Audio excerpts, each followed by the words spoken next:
So, magandang araw po muli. Tayo po ay nagbabalik sa ating tuloy-tuloy na talakayan sa financial management at financial education para sa ating mga um, uniform personnel at saka mga kapwa OFWs. So this time, medyo magsa-sideways muna tayo, no? Dahil sa isang pangyayari, no? Very alarming, ano? Itong nangyari. So siguro alam naman natin yung pagkawala ng isang isang well-known, ano? Actually, nakilala ko lang yung batang ito nung na news yung kanyang nangyari sa kanya. So, ito ay medyo sideways ng konti sa ating usaping financial. But this is also related sa lalong-lalo na sa ating mga uniform personnel at saka mga OFWs na minsan ay kakaroon ng time na malayo sa kanilang mga anak, malayo sa kanilang pamilya. And sometimes it happens, ito ay isang katotohanan na this time at this moment marami ang nagsasuffer sa problema sa mental health, So disclaimer lang, hindi po ako psychiatrist, so hindi ako expert in psychology, but this is my honest opinion at bilang isang magulang mismo, bilang isang OFW at isang dating uniform personnel, ito isang honest opinion din, sana ay makatulong din sa ating kapwa uniform personnel at saka OFWs how to deal with this problem. This is a very real problem at this time. Napakarami nagsasuffer, hindi lang mga bata, hindi lang mga young adults, hindi kahit rin tayo, kahit tayo ay nagsasuffer ng ganito. So but we will focus dun dito sa problem with the mental health, sa mga kabataan. So and sometimes pag hindi na agapan, hindi na bibigyan ng solusyon at nabibigyan ng medical attention or psychiatric attention, ito nga nangyayari sa mga pagkawala, a very tragic na pagkawala ng mga kabataan.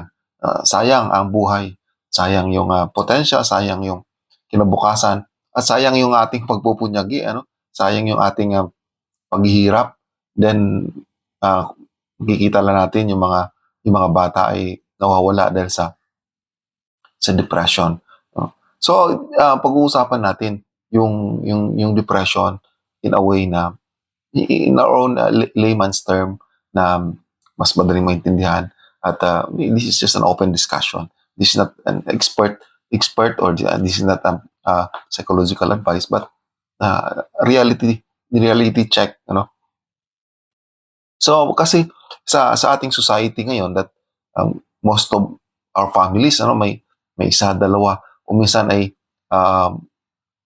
karamihan ng mga parents or isa o dalawa sa parents nila ay wala sa poder na kanilang mga anak, o wala sa kanilang poder yung kanilang mga anak, kasi kailangan nilang mag-ibang bansa, kahit naman sa uniform personnel, o kailangan nating pumunta sa deployment for a certain period of time, or minsan naabot ng taon na bago natin sila makasama ulit, So despite do sa presence ng ating communication this time, napakadali nila mag-communicate kahit saan tayo, basta may signal, may internet, kaya natin mag-communicate. But still, people are suffering because of a communication gap.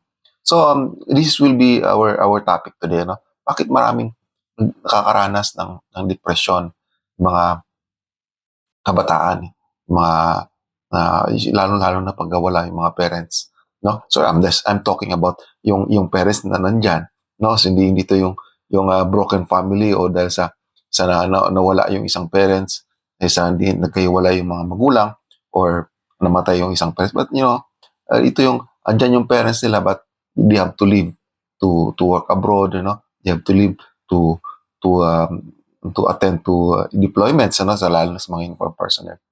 So, una-una sa mga nagiging cause ng depression ng mga anak is yung parental absence, ano, yung wala tayo physically, ano, wala tayo physically sa tabi nila, ano, lalong-lalo na in the growing up years, ano. Minsan, ang nakakalungkot is hinahabilin natin yung ating mga anak sa ating mga kamag-anak, ano, sa kanilang lolo't lolo. And then, although andun naman yung mga affections that they might need, ano, andun naman yung support, no, financial support, kaya nga tayo nagtatrabaho sa abroad, andun naman yung napapakain sila, no, napapaaral.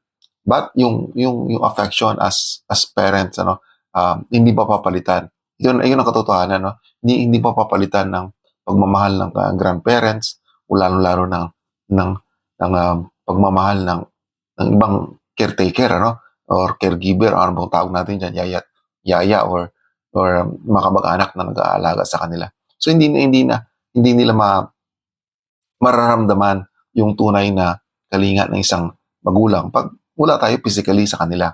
So ito yung minsan yung feeling nila, they were abandoned, no? So hindi lang dahil sa bibigyan natin sila ng monetary support or ng financial support, ano? Papaaral natin sila sa maayos na paaralan. But sometimes hindi natin nababasa yung kanilang nararamdaman.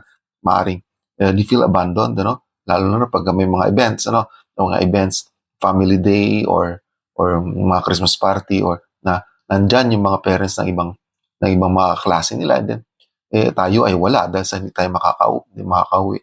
Then they feel abandoned and they feel deprived dun sa presence natin as parents. So they will struggle to understand bakit yung ibang parents na nandyan, bakit yung ibang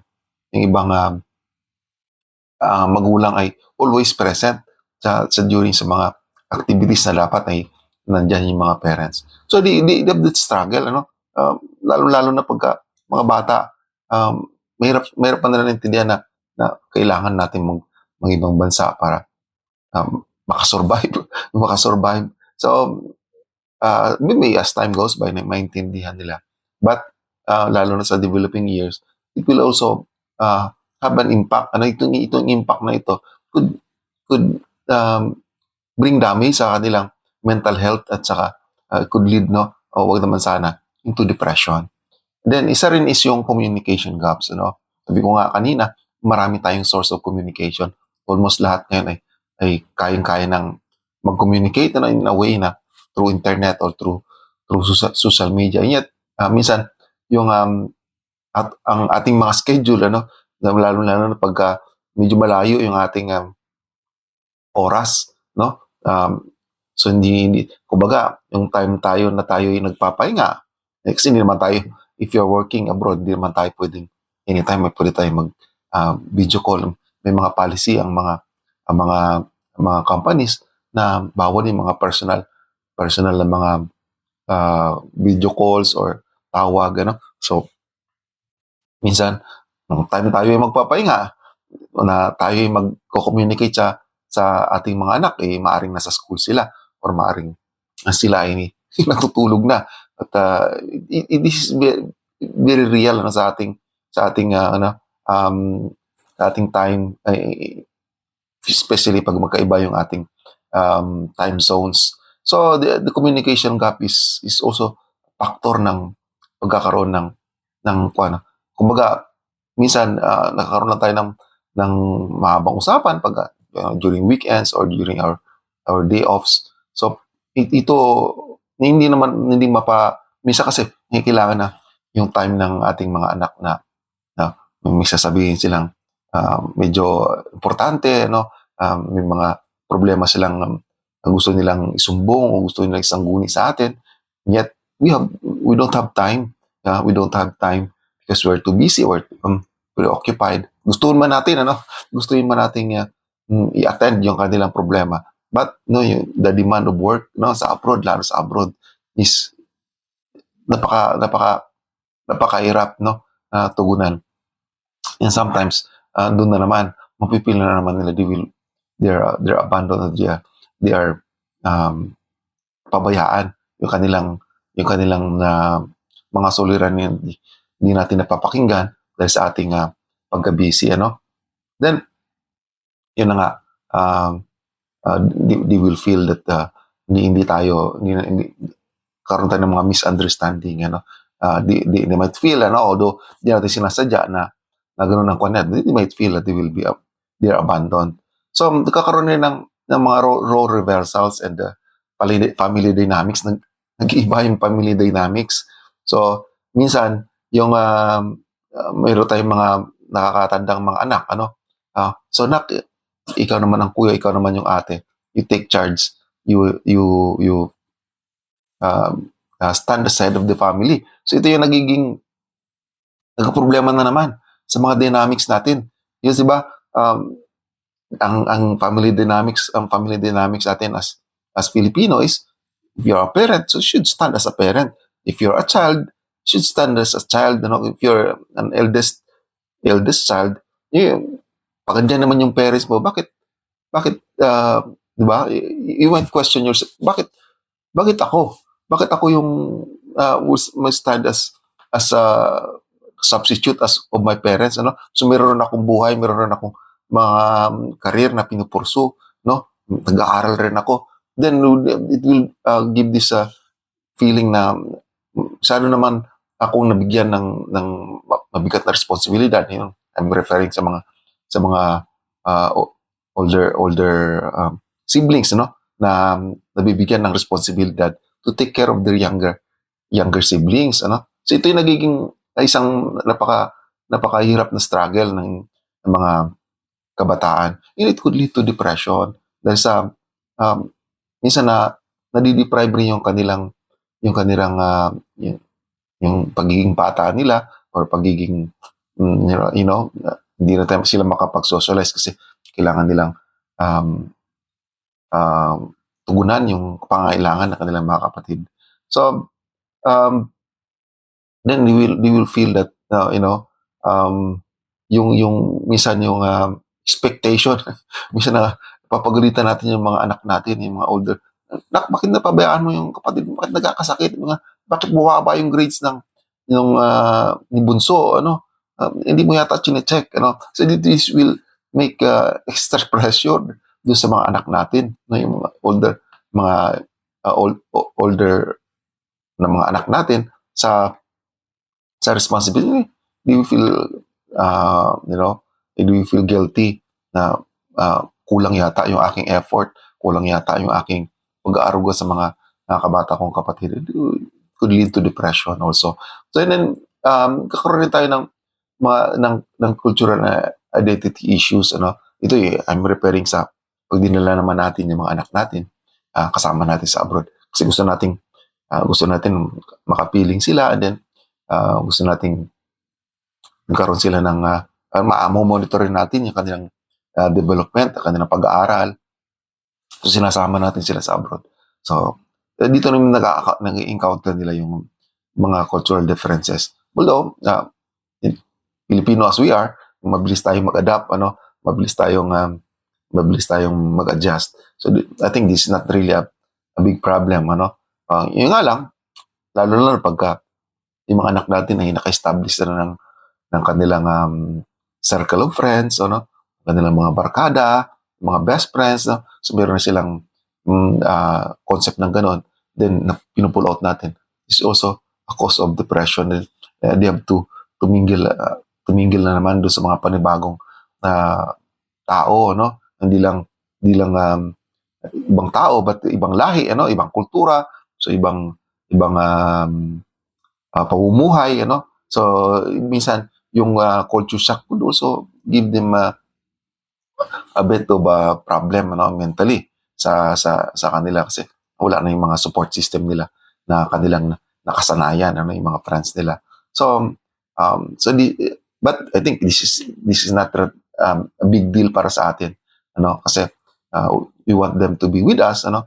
Ito I think this is also a good way, ano, para ma-monitor natin yung mga anak natin. Sama natin sila kung kaya na natin, stable na yung ating trabaho, Sama natin sila, kahit medyo mahirap, sama natin sila para namo-monitor natin sila, and then we have our presence sa kanilang buhay, no? Hindi lang ito yung nagiging problema sa atin, gusto nating gumanda yung buhay nila.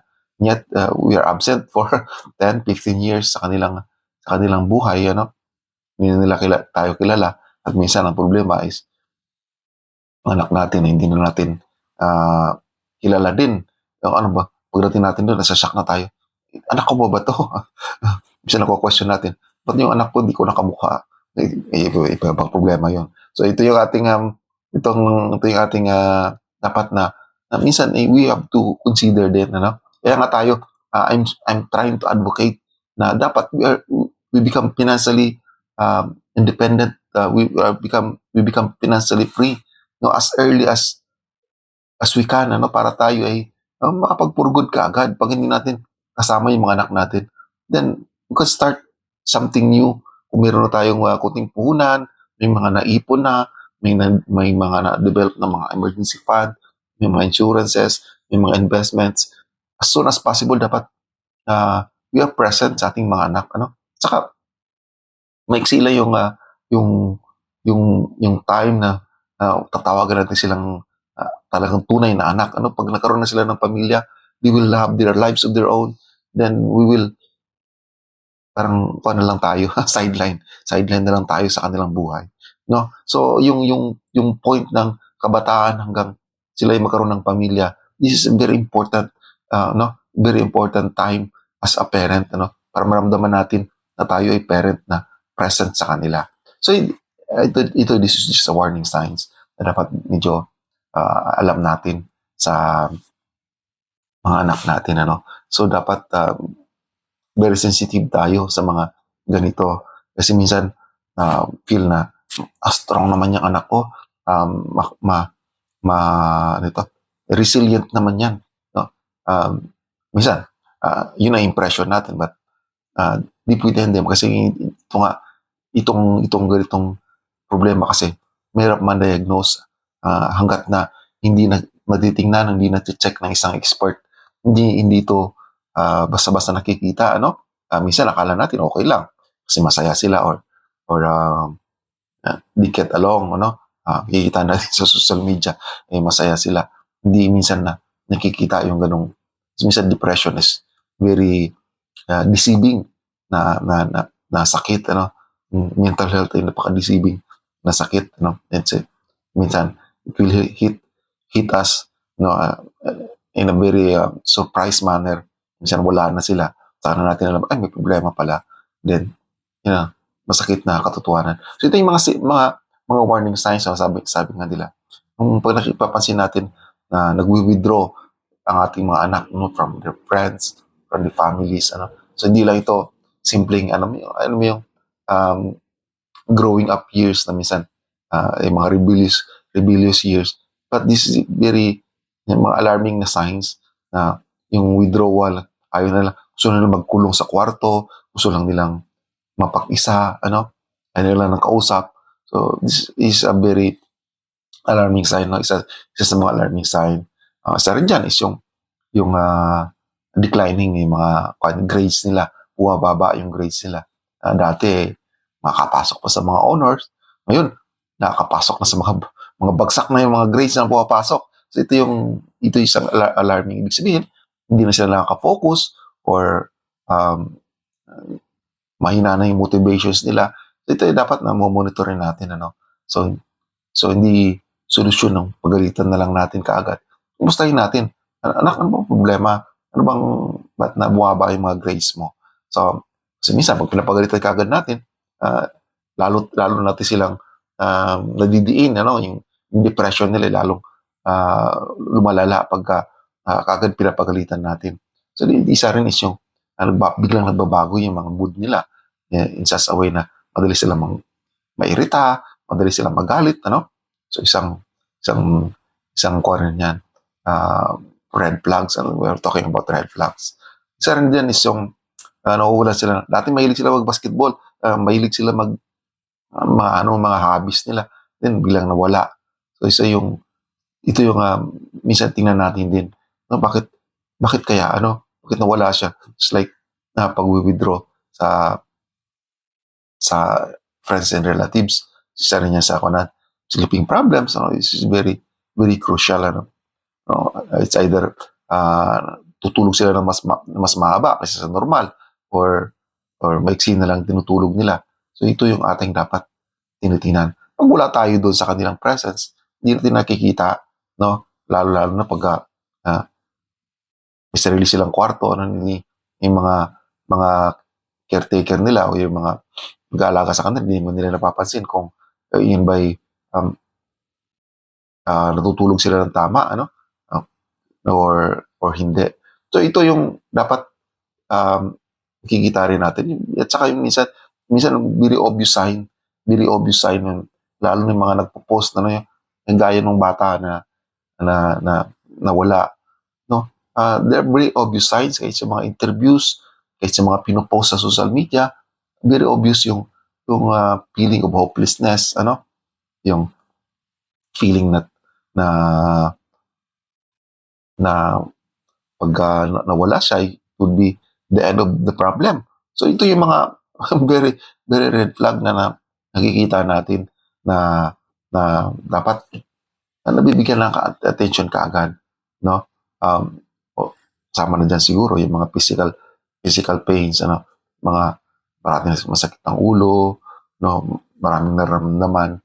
Kasi minsan yung mental health natin, pagka as time goes by, kakaroon ng mga manifestation in our physical health. So dapat nakukuha natin minsan kasi mga nararamdaman nating physical pains are also affected by our mental health, So pag hindi ka nakakatulog ng maayos, sumasakit ang ulo mo, no? Pagka hindi ka kumakain ng maayos, nakakasakit, no? Kakasakit yung mga taong merong mga depression. So these things is a reality na nakikita natin.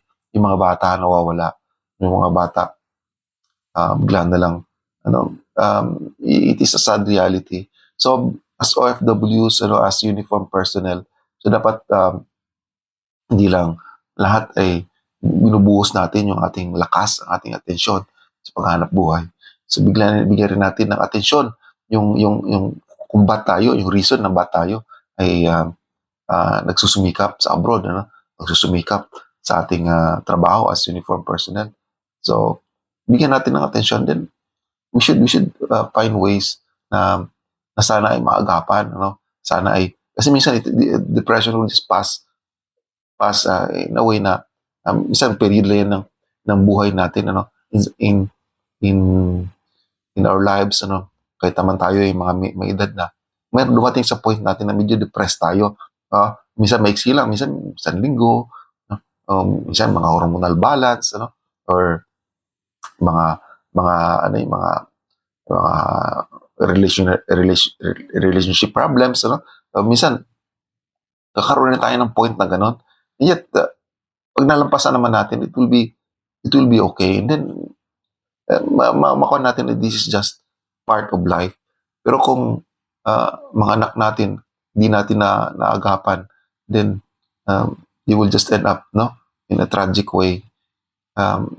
Tayo mismo ay, it will bring so much pain, hanggang sa sisihin na natin sarili natin, nagpabaya kaya ako, or di ko kaya ginawa yung dapat kong gawin. So it will also affect us. It will affect the people around us. So dapat we are sensitive, and we are also, this time yung social media is also napaka-depressing din yung nangyayari. So dapat we should also take care of ourselves, take care of our children in a way na hindi sila hindi will not end up in this situation, So isang pakikiramay doon sa pamilya nung walang batang ito. Then sana ay wala nang madagdag, wala nang kahalintulad na problema. We should also understand that we should seek professional help pagdating sa mga bagay na ito. So dapat hindi to pinapabayaan. At as community dapat we should not judge, no? We should not judge people, ano, pinagdadaanan nila. Kasi minsan nga sinisisi pa yung mga comments sa social media or nagiging cause ng depression ng tao. So isa rin yan sa dapat nating atandaan, ano? If we are exposed sa ating buhay, sa ating mga saluubin, sa ating mga pananaw sa buhay, sa social media, we will expect that people will comment, no? Kung meron kang 1,000, meron kang 10,000 na followers, so there are 10,000 judges that will give comments do sa ating sinasabi, sa ating pinopost, lalo na pag medyo controversial or medyo something na gusto natin maging viral, expect na maraming magko-comment. Then those comments will not just come as good comments, maraming bad comments, and then you should be ready to accept that, no? Ano man na ayaw naman natin, so should keep our privacy, no? Should keep our privacy and should limit yung ating exposure sa social media para tayo rin naman ay protektado din, no? Lalo na yung mga private nating buhay, mga bagay na personal sa atin. So dapat should keep it in private as well, ano, para hindi tayo ma-depress dahil sa mga comments ng ibang tao. So sana may nabigay ako nga konting insight tungkol dito. So marami ngayon ang nagiging conscious na sa mga usapin na ganito. So sana tayo as OFWs, as a uniform personnel, conscious na rin tayo, lalo na pagka tayo ay mga parents na.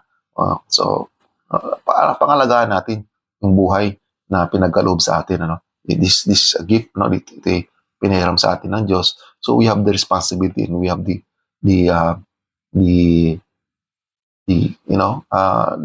dapat pagsumikapan natin to keep that life, make that life more abundant, ano? Huwag lang mawala na lang bigla dahil sa pabayaan or dahil sa hindi natin ginawa yung ating role as parents. So marami pong salamat at God bless us all.